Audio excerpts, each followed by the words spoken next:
Okey, Assalamualaikum warahmatullahi taala wabarakatuh. Sahabat-sahabat, adik-beradik, saudara-saudara yang sedang menonton live ini.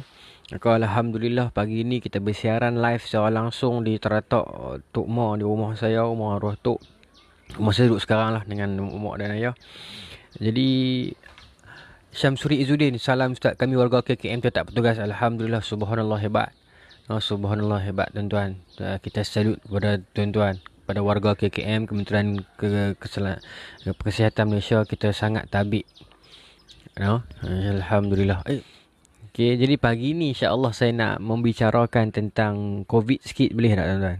Tapi bukan dalam Allah. Siapa duk hantar kat saya mesej ni, tak boleh. Nanti dia naik banyak kali. Dia naik ditutup ni. Okey. Bismillahirrahmanirrahim. Tuan-tuan dan puan, Assalamualaikum warahmatullahi wabarakatuh. Wah, macam tanyalah Ustaz TV 9 tu. Saya nak cerita sikit tentang COVID-19 ni, tapi bukan saya, kalau boleh, kalau Dr. Zahir masuk, saya nak invite untuk call sekali dengan dia. Oh, Abang Jeb is watching. Dia sama is watching. Tengok Abang Jeb tak ada tengok. Nak talk laptop tak reti. Tapi memang pun saya tak abang kat dia. Abang Jeb tu tengok ni. Saya saja saya duduk sorang-sorang sikit buat pialas sonok-sonok kan. Okey. Abang Jeb duk tengok tu. Dia buat apa tu? Mungkin Abang Jeb duduk kat bendang kot. Abang Jeb dah buat apa Abang Jeb? Komen sikit. Asal lain je semua duk komen kat situ. Jangan semua komen sikit, jangan semua. Abang Jeb masih lagi admin dalam ni, dan masih lagi sembang santai. Masih lagi ada, cuma ini saja sembang bagi-bagi. Dan kita menyahut seruan kerajaan untuk lockdown di rumah, untuk tidak bersosial di mana-mana. Maka sebab tu saya tak mau abang kat Abang Jeb semua. Saya buat kat beranda je. Bila kalau saya buat, saya abang lagi Abang Jeb mai, kita tunjuk satu contoh kat orang. Kami pun bertemu berjumpa. Saya tak mau lah. Sebab tu saya duduk di rumah. Okay, Abang Jeb boleh jadi penonton hari ni. Okay. Tentang COVID-19 tuan-tuan. Yang pertama, bila kita diuji oleh Allah Subhanahu Wa Taala dengan ujian wabak Covid ini, Allah Subhanahu Wa Taala membahagi-bahagikan manusia ke dalam beberapa kelompok. Hanya dengan Covid ini, ada manusia tertingkat darjatnya di sisi Tuhan dengan penyakit Covid ini. Ada segolongan manusia lagi terturun mungkin darjatnya di sisi Tuhan dengan Covid ini. Ada mereka yang tidak pernah didendang, tiba-tiba menjadi pejuang kerana Covid ini. Dahulunya mereka bekerja di sebalik bangunan, orang tak peduli mereka, orang tak pandang mereka mungkin. Tapi bila berlaku Covid ini, mereka mula dicari dan mereka mula dianggap orang yang penting. Ada yang mereka yang masih lagi dengan bicara yang tidak habis-habis dengan wacana mempertikaikan. Apa saja yang datang pun mereka petikai. Ini penyakit umat Islam yang saya kena sebut. Saya sedih lah. Hari itu umat Islam kita, golongan yang berpakaian agama, lantang mengkritik vaksin. Sekarang bila main Covid, mereka pun kritik juga. Dia berkata tak payah takut lah dengan virus semua ni. Takut dekat Allah Subhanahu Wa Taala saja. Tak payah peduli lah. Ini semua virus ciptaan Yahudi. Ini semua agenda Dajjal, tak mau bagi orang pergi masjid. Ini yang saya nak komen hari ni. Ini yang saya nak sentuh hari ni. Boleh tak tuan? No? Tuan dengar tak? Yang pertamanya, wabak ni dia bukan berlaku hari ni saja. Dia pernah berlaku dalam sejarah. Banyak tahun, banyak kali. Kalau kita baca sejarah Islam, wabak ta'un amwas itu berlaku hampir 10 tahun kan. Begitu lama. Tuan-tuan, saya kalau boleh, saya nak minta kementerian menteri komunikasi ke, tolong cek samalah komen-komen dekat media sosial, post-post dekat media sosial. Yang pertamanya fake news yang boleh mencetuskan panik. Tolong pantau lah. Saya tak nampak apa lagi Kementerian Komunikasi ni. Yang kedua, golongan-golongan penghasut. Golongan-golongan penghasut, tak peduli lah daripada mana agama pun, daripada mana bangsa pun, yang duk komen, yang duk post, yang duk kata jangan takut lah, keluar lah juga. Tak usah peduli lah, ini semua virus Dajjal saja. Keluar lah, tidak akan mati pun. Bagi saya macam ni kita tangkap dululah. Sebab awak trigger orang punya, awak menggalakkan orang keluar.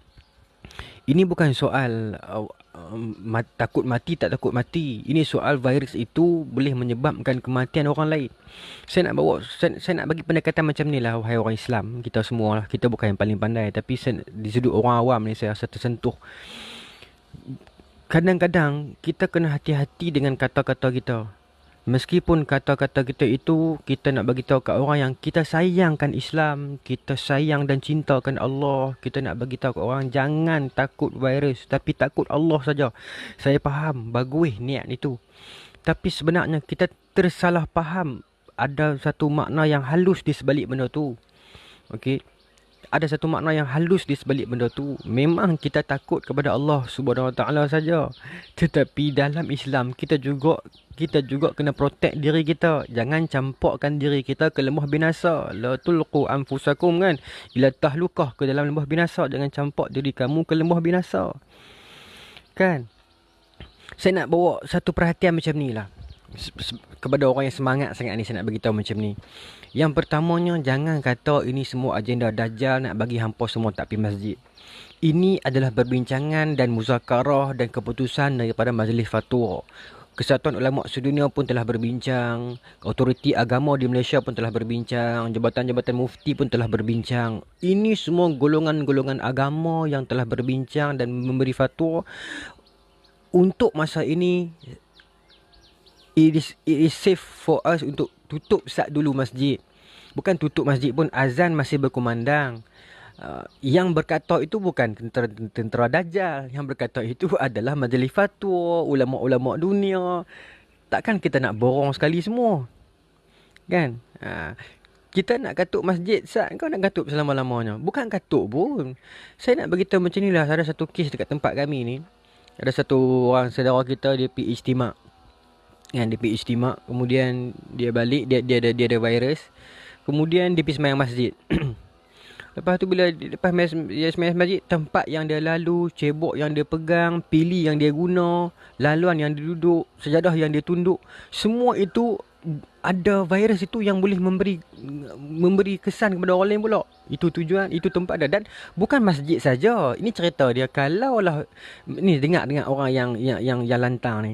Kalaulah virus itu dibuat oleh Dajjal untuk halang orang pergi masjid, kita tahu tak sebenarnya yang ditutup bukan masjid sahaja, tetapi gereja ditutup, kuil ditutup, tokong ditutup, penyembahan apa pun yang melibatkan pertemuan orang ramai diberhentikan sementara waktu.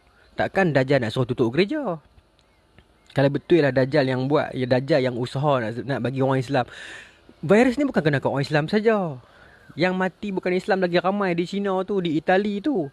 Kalau Dajjal punya agenda, patutnya orang Islam lah mati ramai. Ini bukan cerita Dajjal, ini cerita akademik, ini cerita kesihatan, ini cerita politik, ini cerita reality. Minta tolonglah sahabat-sahabat yang komen macam ni. Janganlah, jangan. Kita hanya membawa kesan kepada dunia, nak bagi orang penduduk dunia lekehkan kita lagi. Apa punya orang Islam ni sampai tak habis-habis isu ni. Hari tu vaksin kita lawan, hari ni orang suruh duduk rumah pun kita lawan. Kenapa kita ini yang berpakaian agama ini sering menongkah arus menunjukkan kepada dunia yang kita menentang segala kemajuan ini? Kenapa? Itu saya sangat sedih. Pasal apa kita nak kena jadi macam tu? Kita nak kena emosi macam tu. Kita nak borong semua. Tu saya kata tadi, kalaulah Dajjal yang buat virus ni, ini semua kerja Dajjal, tak mau bagi pergi masjid. Kuil pun tak boleh pergi, gereja pun tak boleh pergi, tokong pun tak boleh pergi. Takkan Dajjal tak bagi pergi tokong, tak bagi pergi gereja? Ini cerita kesihatan. Tolonglah faham. Saya ramai kawan-kawan doktor, geng-geng jemaah kan, cerita tolonglah Ustaz bagi tahu Ustaz. Saya nak bagi tahu macam mana. Saya kata macam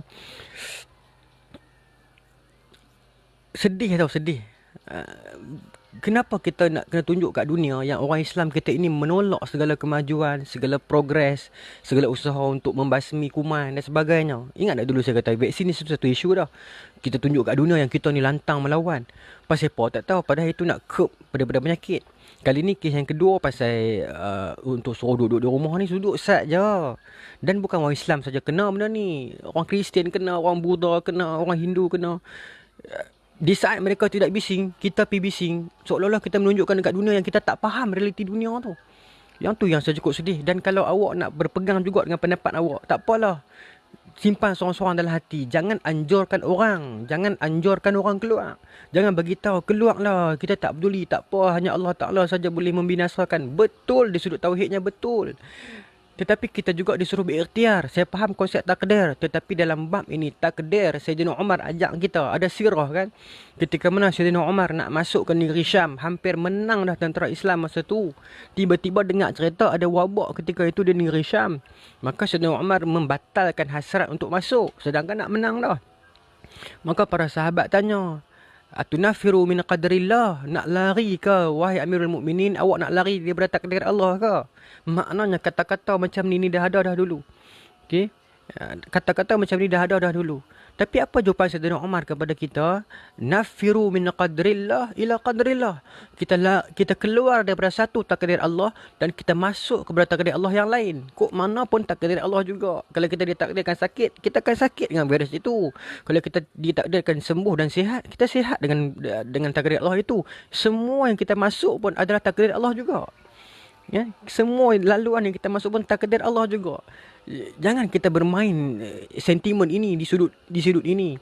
Okey, saya nak bagi realitinya beginilah. Kalau kita berkerah dengan statement kita, yang pertamanya kita berpotensi menyebabkan kemudaratan kepada orang lain. Satu pembawa dia pegang 10 orang kebarangkalian untuk dia menjangkiti 10 orang tu kuat. Dan 10 orang ni akan pecah, setiap seorang ada pegang lagi 10 orang. 100 dah. 1 orang pegang lagi 10 orang. 1000 dah. Hanya dengan satu kata-kata kita yang suruh kita keluar juga jangan peduli virus tu, menyebabkan mungkin 1000 orang yang akan terjangkit dengan kita. Kesan dia. Dan ingat, bila orang tu kena jangkit positif, kita tak mau cerita pasal mati ya, sebab saya tengok Discovery Channel semalam, coronavirus ni potensi untuk mati tak tinggi, berbanding SARS dia rendah, tetapi potensi jangkitan sangat tinggi. Baik, kita tak mau cakap pasal mati lah. Sebab saya nak bercakap pasal ni, katalah satu individu kena jangkit atas kata-kata kita tadi. Tuan-tuan tahu tak, bila kena jangkit positif, kita kena tahan di kuarantin, dekat ward kuarantin, kita tak boleh berjumpa dah dengan family. Satu. Dan kalau kita punya kesihatan tidak mengizinkan kita sakit dan kita lemah, tak berdaya melayan virus tersebut, kita akan sakit lagi teruk, masuk ICU, family terputus. Bermaksud, the moment kita picek yang kita positif, kita akan dibawa naik ambulan masuk ke ward kuarantin, itulah momen terakhir family kita tengok kita. Kalau kita sihat, kita keluar balik lah. Kalau kita tak sihat, sambung di ICU dan mati. Sampai tahap mati pun mayat kita tidak boleh diselenggarakan oleh family. Itu satu individu kalau kena. Takkanlah kita tak boleh faham benda ni sampai tahap kita nak kena pihabak dekat orang. Jangan takut. Pilah kat virus tu. Ni semua dajjal, tak boleh buat apa.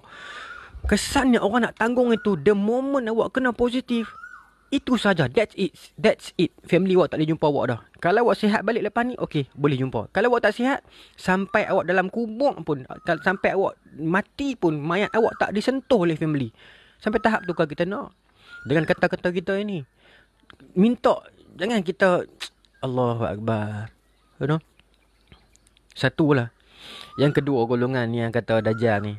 Ini pun jam juga. Semua Dajjal ni. Virus ni semua agenda Dajjal. Ingat nah. Dia pun tak kata virus tu agenda Dajjal. Dia kata apa? Virus yang usaha nak suruh tutup masjid semua ni mau Dajjal punya kerja. Jangan. Majlis fatwa. Ulama dunia bincang. Bukan Dajjal. Satu. Yang kedua, kalau tuan-tuan semangat nak lawan Dajjal sungguh-sungguh ni, saya nak beritahu. Betul bagus nak lawan Dajjal ni, saya nak beritahu. Kalau bagus nak lawan Dajjal semangat ni, jaga kesihatan. Jaga kesihatan baik-baik. Nah, saya takut lagi yang semangat lebih nak lawan Dajjal ni, keluar merata kena virus mati, Dajjal tak ada keluar, hampa mati dulu. Itu masalah juga.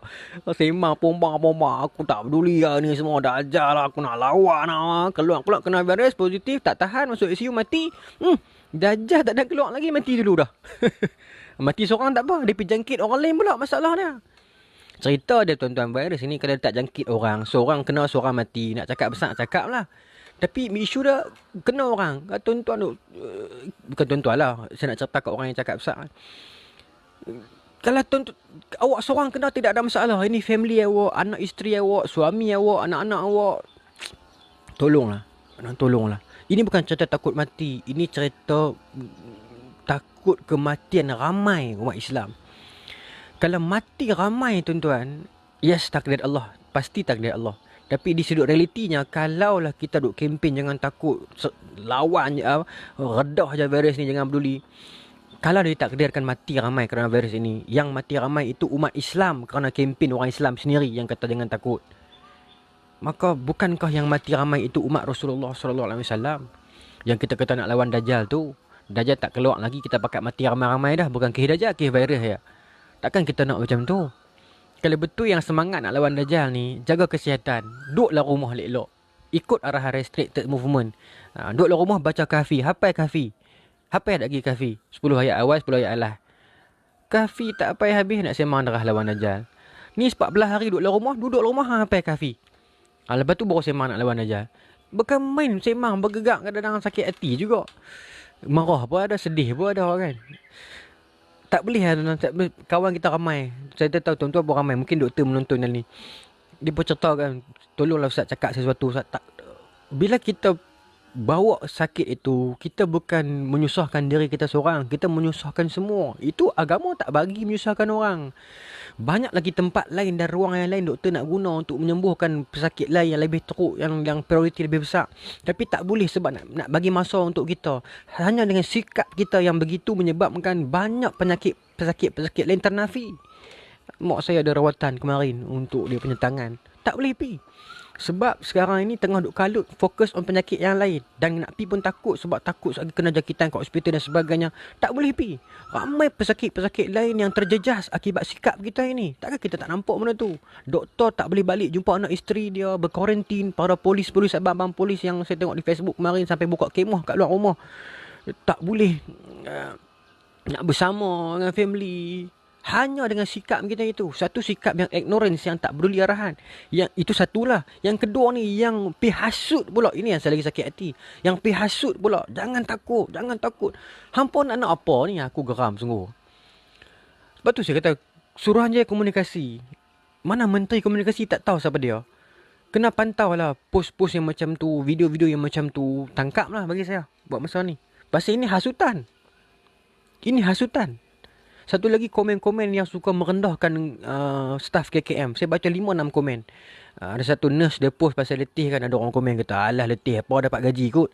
Jenis macam ni tuan-tuan, tangkap. Nah, saya baca satu post seorang perempuan dia melalak. Dia kata, kenapa staff KKM, doktor, nurse nak buat sedih? Buat ayat sedih. Dah tugas korang kan, buat je lah kerja. Orang macam ni tuan-tuan, tangkap kan. Pasal dia tidak ada sensitif langsung. Sampai tahap ini pun, tuan-tuan, kita tak tahu nak habaq lah. Sedih lah tengok doktor-doktor kita ni sampai tak balik. Kakak-kakak nurse tak balik. Kakak sepupu saya 2 orang nurse. Dia kata nak pakai pakaian tu berjam. Nak pakai. Nak buka pula berjam. Selapis buka, selapis basuh. Selapis buka, selapis basuh.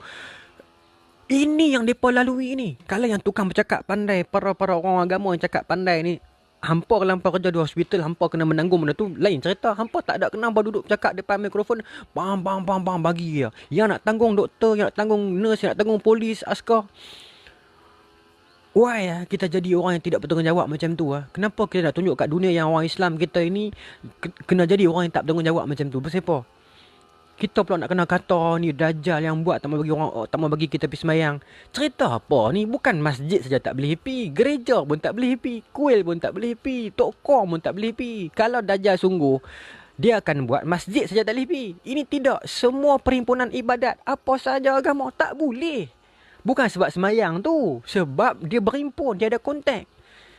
Pasal apa hamba tak mau faham benda ni? Allahu Akbar. Tolonglah stop kita tunjukkan dekat penduduk dunia yang orang Islam ni menghalang kemajuan. Orang Islam ni yang tak support usaha untuk pembasmian kuman dan sebagainya. Cukuplah episod vaksin hari tu yang kita mencetuskan kat dunia yang beritahu kita ni anti dan sebagainya. Menolak kemajuan, sedangkan dulu Islam yang lead kemajuan itu. Sekarang bila main isu yang ni minta suruh duduk di rumah pun kita nak lawan juga. Pasal apa kita jadi sampai tahap-tahap lagu ni nah? Sampai kita tak, sampai pasal apa kita jadi sampai tahap ni? Pasal apa kita jadi sampai tahap ni? Tuan-tuan tahu tak kes di Amerika pun banyak, di Israel pun banyak. Kalau Dajjal punya angkara, dia tak bagi dah di Amerika dan Israel. Orang Islam sajalah kena. Pasal apa kita nak kena? Kenapa orang Islam hari ni dia jadi begitu paranoid tau? Apa saja yang jadi ni dikira ni semua Dajjal nak talau kat kita ni semua agenda depa nak besarnya kita habis ni. Kesuan, beradalah dalam realiti. Golongan yang nak lawan Dajjal sangat ini, saya tanya jujurlah dekat tuan-tuan, kafi apa ya tak lagi kafi? Nak lawan Dajjal sangat kan. Kerajaan bagi 14 hari duduk rumah hafal kahfi. Ni hang nak keluar lah ni, hang nak menyerik kungkang-kungkang nak lawan Dajjal. Hang nak buat apa lah ni? Hang keluar 5-6 perimeter ni, jumpa-jumpa ada virus tu, pom, kena masuk quarantine, masuk ICU, mati. Mati keluarga pun tak boleh melawat. Loi. Ini nama dia Semang Nerah. Dulu dalam Perang Salib Ketiga, Raja Barbarossa, Raja Jerman tau. Perang Salib Ketiga ni melibatkan 3 raja Eropah. Satu King Philip, satu Barbarossa, Philip Perancis, Barbarossa Jerman dengan Richard de Lionheart, putera Raja England. 3 orang raja ni bergabung. Tadi berhenti dekat Philip Barbarossa dengan Richard Lionheart. Okey, cantik. So sikap yang macam ni masa dalam Perang Salib Ketiga dulu kan, selepas Islam menang dalam Perang Salib Kedua 1187 Masihi, lepas pada tu mereka berimpun untuk buat Perang Salib Ketiga.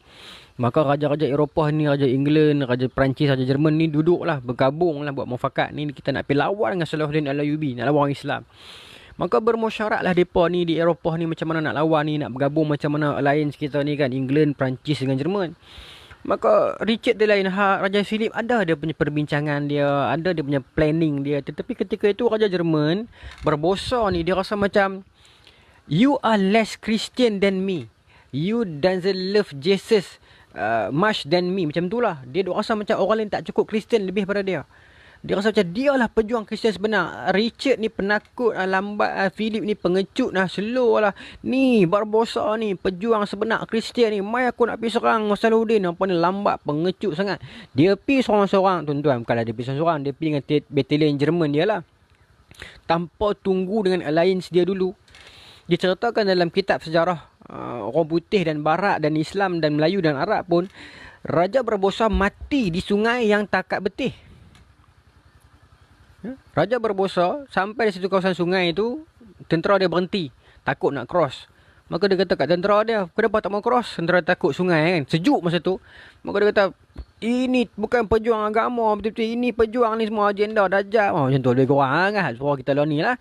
Dia pun bagi turun sungai tu, kuda dia mengalami sakit kejang, kejutan sebab sejuk sangat. Pasal dia all the way dia tu dah berlari jauh dah.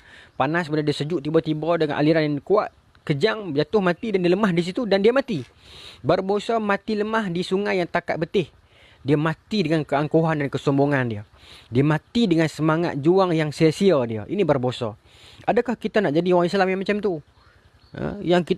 Barbarossa kesilapan dia bila dia merasakan dia lebih Kristian daripada orang lain. Bila dia merasakan Richard dengan Philip bila slow sikit buat planning, dia kata pengecut. Dia kata ini tak sayang Kristian. Ini semua terperangkap dengan agenda orang Islam ni, karut nah. Ini Kristian sejati Barbarossa. Dia pergi dan dia mati.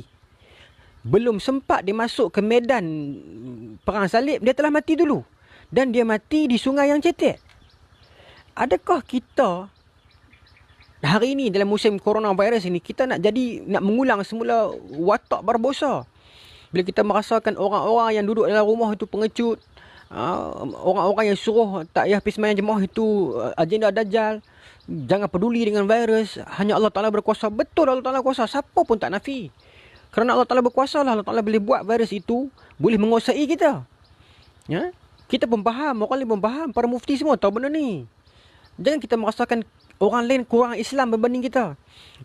Don't ever we feel that other Muslim are less Muslim than us. Jangan pernah kita rasa orang lain kurang Islam daripada kita. Don't ever feel that we are superior than others. Jangan pernah kita rasa kita lebih mulia, noble than others, holier than tu. Jangan kita nak rasa macam tu. Ya? Dengan kita sembang perempuan-perempuan dekah ni, kita lah berani lawan apa semua. Macam kata tadi lah, Dajjal tak main lagi, mati dulu dah. Sembang ke rumah Dajjal, kukik ni. 14 hari orang bagi masa di rumah, hafal lah kahfi. Kahfi pun tak mau hafal, sahabat tak mau, kira nak pergi terjun saja lawan Dajjal. Mana boleh. Jangan bagi sentimen macam tu kepada masyarakat. Ridwan Said, ayat duk pancuk dah. Mana? Nampak tuan-tuan? Boleh nampak? Ayat tengah pancuk di belakang tu. Nampak cerah Ustaz? Duk rumah, cerah. Nampak ayat. Keliling ni ada ni, keliling kita pesan. Okay. Inilah suasana saya hari-hari. Saya menikmati udara segar. Rumah saya jauh pada orang lain. Okay. Mudah-mudahan selamat lah sendaknya. No? InsyaAllah. Jadi tuan-tuan faham tak kisah King Barbosa tu? Kita harap lah. Satu lagi, jadilah sensitif. Bila main musim-musim virus ini, Tuhan sedang menguji kita sebenarnya. Nak tengok kita di tahap mana.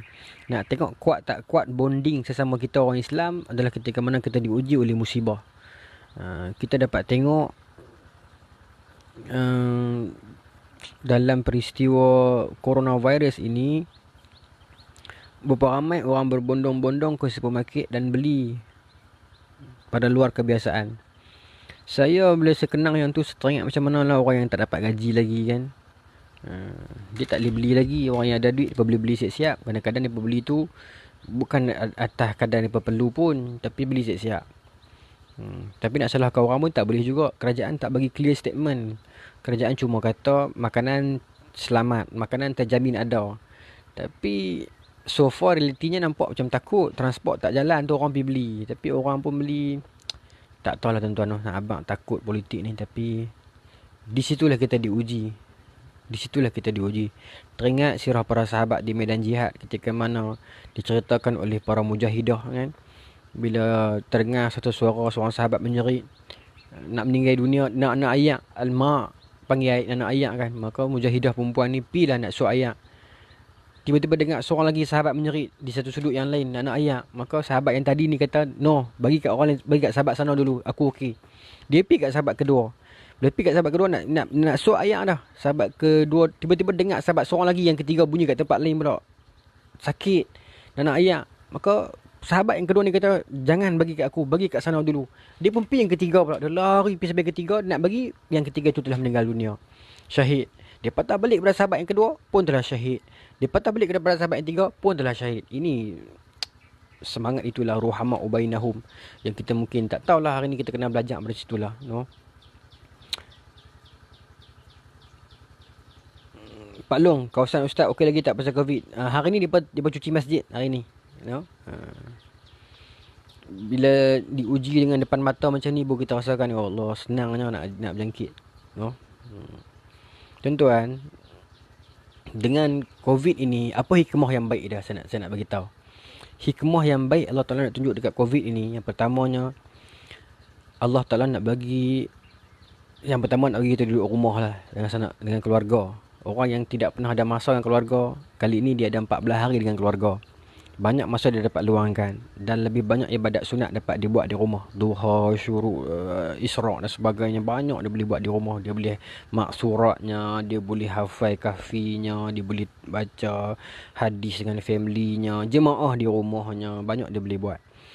Yang keduanya, hikmah yang saya nampak, Tuhan nak bagi kita orang awam ni rasa macam itulah orang yang lumpuh rasa. Orang yang tak mampu keluar di mana-mana, lumpuh selama ini, tak boleh keluar, duduk di rumah kan. Kita tak pernah rasa kan, we don't have that sense of empathy. Kita tak ada empathy tu kan. No, Tuhan ajak kita rasa. Ini rasa dia duduk di rumah tak keluar. Yang kedua kan, baguslah nak bagi rasa. Ini saya nak cakap dari sudut positif. Yang ketiganya, kan musim cuti sekolah. Ada orang miskin tak mampu keluar berjalan. Kita orang yang kaya boleh keluar pergi merata. Sekarang Tuhan bagi sama adil. Siapa pun tak boleh pergi mana. You kaya, you miskin, stay at home. No? Stay at home. Itu sudut yang baik lah. Seterusnya saya nampak yang keempatnya, ramai juga yang saling mendoakan sesama kita. No? Berwaspada, berbuat sentuhan ini. Dulu kita tak takut sentuh. Allah, kita jadi takut sentuh walaupun tak haram. Ini teguran daripada Tuhan yang menarik lah di musim Covid ini, yang nak bagi kita sedar, nak bagi kita nampak kan. Dan yang keempatnya, kalau tuan-tuan ingat lah, dalam ceramah saya tahun lepas saya sebut di Sutra Prima, sebenarnya saya kata, kalaulah satu hari nanti Allah Ta'ala takdirkan seluruh Malaysia tak semayang di masjid. Siapa yang ingat video tu dia ingat, tapi ada di YouTube, di channel Abang Jeff. Saya sebut yang masa tu, kuasa Allah tak pernah berkurang. Ini pun satu akidah juga untuk orang-orang yang pejuang akidah ni dengar. Di sudut positifnya Covid ini, bukan dia tak ada positif lah, tapi nak ambil juga positif side. Itu kita kena bersifat macam tu. Nak kena cari juga sudut positifnya untuk menenangkan keadaan. Allah Subhanahu Wa Taala nak tunjukkan kat kita apa? Kerajaan Allah ini ghani. Kerajaan Allah ini kaya. Kerajaan Allah tak bergantung dengan makhluk. Even though satu Malaysia punya masjid tutup, even though seluruh Malaysia punya masjid tidak ada solat jemaah, even though seluruh Malaysia punya masjid lelaki-lelakinya tak sembahyang Jumaat, tetapi matahari tetap tegak meninggi, angin tetap berjalan, oksigen tetap berputar, pokok tetap tumbuh, haiwan tetap makan, hujan tetap turun, pelangi tetap timbul, kita tetap dikurniakan rezeki oleh Allah Subhanahu Wa Taala. Kerajaan Allah tidak pernah terjejas pun dengan benda ini. Itu satu benda yang kita kena ambil. Ambil pengajaran itu. Ini mesej dah Tuhan nak bagi tahu. Hampa satu Malaysia tak main semayang pun kerajaan Allah tak terjejas. Kita yang perlukan Allah. Itu satu yang kita nak ambil pengajaran. Adakah hari ini langit slow walk dia? Adakah hari ni matahari jadi malak, walk jadi slow, malak? Kenapa matahari malak ni? Alah, ramai orang tak semayang, kuasa jadi tak ada. Tidak. Kuasa Allah tak bergantung dengan ibadat hambanya. Kan? Ini satu positif side yang kita nak ambil. Jangan nampak satu sudut yang kita kata, tak boleh semayang ni semua, dajjal ni. Jangan. Kita tengok positif side. Ini Tuhan sedang mengajar kita. Tuhan sedang menegur kita. Bagi orang yang berbangga-bangga dengan ibadatnya, seolah-olah Tuhan sangat perlukan ibadat dia itu. Sedangkan ibadat itu untuk dia sendiri. Ingat Tuhan nak tunjuk kat kita dalam kisah COVID ini. Tuhan nak tunjuk apa? Tengok, even though seluruh masjid tidak dilakukan solat jemaah, even though seluruh lelaki atas Malaysia hari ini tidak melakukan solat Jumaat, kuasa Allah sedikit pun tidak berkurang. Matahari masih naik dan kehidupan berjalan seperti biasa. Kerajaan Allah tidak jatuh miskin pun dengan kita tutup benda ni semua. Itu satu pengajaran yang dapat kita ambil pada COVID. Saya suka nak cari pengajaran. Saya suka nak cari bila berlaku apa-apa, nak cari hikmah dari mana. Macam tu lah, no. Bila berlaku macam ni, baru kita tengok, kita menilai balik macam mana diri kita. Dan ada satu cerita saya nak kongsi dengan tuan-tuan. Boleh tak? Saya nak berhenti dah ni. Dari 10 minit saya berhenti. Ada satu cerita saya nak kongsi dengan tuan-tuan. Sambil-sambil tuan-tuan tengok kami siram pokok ni. Bunyi burung. Allahu Akbar. Ada 3 orang lelaki. Boleh tak saya nak kongsi cerita? Tuan-tuan dengar nak saya cakap ni? Saya nak kongsi satu cerita dongeng lah ni. Ini cerita dongeng. Ini hadiah palsu. Cerita dongeng, bukan hadis. Cerita dongeng. Allahu Akbar. Saya nak kongsi satu cerita ni pasal virus ni. Tak nak kena dengan virus pun, tapi pasal lain lah. Tapi saya rasa ada berkaitan lah. Allah. Kalau boleh, komen kata boleh. Seorang komen mungkin dah. Saya nak tak respon kalau saya cakap seorang-seorang. Subhanallah. Nak berkaitan dengan COVID ni ada satu cerita lah. Okay. Ada 3 orang lelaki tau. Ini cerita dongeng lah ni. Cerita dongeng. Ada 3 orang lelaki tiba-tiba datang dekat depa satu pari-pari. Satu pari-pari mai. Dekat depa tanya, saya nak kabulkan permintaan awak masing-masing. Apa cita-cita awak, apa harapan awak, apa permintaan awak, bagi tahu. Seorang satu je saya akan kabulkan. Pari-pari ni kata, ni cerita dongeng lah nah. Maka yang pertama, orang yang si A pertama kata, saya nak jadi Perdana Menteri Amerika, Presiden Amerika. Maka dia pun baca, pring, fu. Terus yang si A ni jadi Perdana Menteri Amerika, Presiden Amerika. Oh, best. Lepas tu tanya yang B pula, awak pula apa cita-cita awak, apa harapan awak, apa impian awak? Yang B ni kata, saya teringin nak bermain dengan Liverpool tak boleh, Liga. Tak boleh. Liverpool tak boleh. Saya nak main dengan Real Madrid. Yang nombor 2 ni kata, B ni kata kan. Maka pari-pari ni pun baca-baca, pling, pum. Terus sahabat yang B ni terus pergi duduk dekat Bernabeu, Real Madrid. Jadi pemain dia. Okay. Jadi pemain dia Real Madrid. Oh, best. Okay. Seorang Presiden Amerika, seorang pemain Real Madrid. Maka pada tanya yang nombor 3 ni, awak pula apa cita-cita awak, apa harapan awak, apa awak nak bagi tahu saya nak kabulkan. Maka yang nombor 3 ni tak ada plan, tak ada apa, dia tak tahu apa, saya malah sembang nerah saja. Maka dia kata, saya tak mau minta apa lah, tapi saya nak habaq pun tak tahu, saya tak ada plan, tak ada cita-cita, tak pernah terfikir impian apa pun. Tapi sunyi lah duduk seorang, dia kata. Tak apa, dia kata, pari-pari kita minta apa-apa boleh minta. Saya nak minta kawan saya 2 orang tadi tu mai balik, dia kata. Dia pun minta. Sahabat tadi tu, seorang dah jadi presiden US dah. Pring, patah balik mai. Seorang dah jadi pemain Juventus dah. Pemain Real Madrid, pring, patah balik mai. Maka dua-dua itu balik mai kat dia. Sebab apa? Sebab seorang kawan ini menyusahkan dia. Kerana dia yang penting diri. Kerana dia penting diri ni, 2 cita-cita kawan dia tadi yang dah duduk dah, patah balik mai kat dia balik. Sebab apa? Sebab kawan yang tidak ada prinsip, yang penting diri, yang menyusahkan orang, maka mengganggu orang lain. Mengganggu orang lain. Begitulah kes COVID ni pun. Kalau COVID ini tak jangkit dekat orang lain, hanya kena pada satu individu dan tidak boleh berjangkit, cakaplah apa sahaja pun, kurang-kurang awak mati seorang. Tetapi kerana dia berjangkit, kerana itu berwaspada kerajaan, berwaspada para umara, para ulama, bincang, suruh duduk di rumah. Bukan saja-saja. Ingat yang tu, dia menjangkiti orang lain. Ada beza antara takut mati dan takut menyebabkan kematian orang lain. Awak jangan cakap besar. Jangan takut mati. Jangan cakap besar. Tuan-tuan, jangan cakap besar. Kalau kita mati, selesai dah, tak apa. Tapi bila kita mati, virus kita yang kita sebarkan sebelumnya itu menyebabkan 5-6 orang lain mati. Ada isteri yang jadi balu, ada anak yang jadi yatim. Hanya kerana kalau kita tak sengaja, tak apa, kita tak tahu, kena kat orang lain. Tak apa, tu lain cerita. Tapi kita memang sengaja dengan ucapan kita, dengan niat kita, kita pergi duduk sana sini lawan kerajaan penjarahan. Dan dengan sikap kita itu menyebabkan virus tersebar dan orang lain pula sakit. Kerana sikap kita. Mati kita pun tak selamat, tuan-tuan. Mati kita pun tak selamat dengan sikap kita demikian. Saya ulang sekali lagi, kalau tak sengaja mungkinlah dia tak tahu apa-apa kan. Tiba-tiba terjangkit sebab dia. Lain cerita. Ni dia dah tahu. Kerajaan dah keluar arahan dah. Dia keluar juga. Dan dah keluar. Dia hasut orang pula. Dia cerita pula dalam post di Facebook. Cerita dalam ceramah. Jangan takut semua ni. Kira dajjal saja ni. Lawan lah virus. Jangan peduli.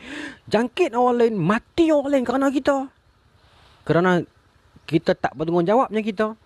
Kerana kita lawan arahan pemerintah kita. Umarak ni ada 2 nah. Umarak, tuan-tuan baca dalam tafsir. Umarak ni ulil amri minkum. Tuan-tuan baca dalam tafsir ayat itu. Umarak bermaksud ulama dan pemimpin. Ya? Maka jangan jagalah percakapan kita. Mengapa kita hilang sensitif? Ya? Tuhan campurkan satu rasa takut ke dalam hati kita. Sampai kita tak tahulah saya nak tak erti. Tapi tuan-tuan, kita respect, kita jagalah hati, ayat muka sahabat-sahabat kita, para doktor, para nurse, abang-abang polis yang terpaksa berkorban untuk kita. Mereka pun ada family, mereka pun ada keluarga yang mereka nak protect. Tapi mereka kena keluar. Tuan-tuan, kita bukan budak sekolah. Budak sekolah bolehlah cikgu kata duduk tempat masing-masing. Duduklah tempat masing-masing, tak dengar. Ini orang tua. Takkan polis nak bawa rotan. Kan? Tuan cuba tengok keadaan orang duk rakam kan. Polis keluar dengan kereta. Ni kan buat pengumuman balik rumah. Tuan-tuan, takkan kita sampai tahap tu. Banyak lagi kerja yang polis nak buat. Kesian kat mereka. No? Tak lah, saya nak habis dah ni. Ini saya ada kerja lain.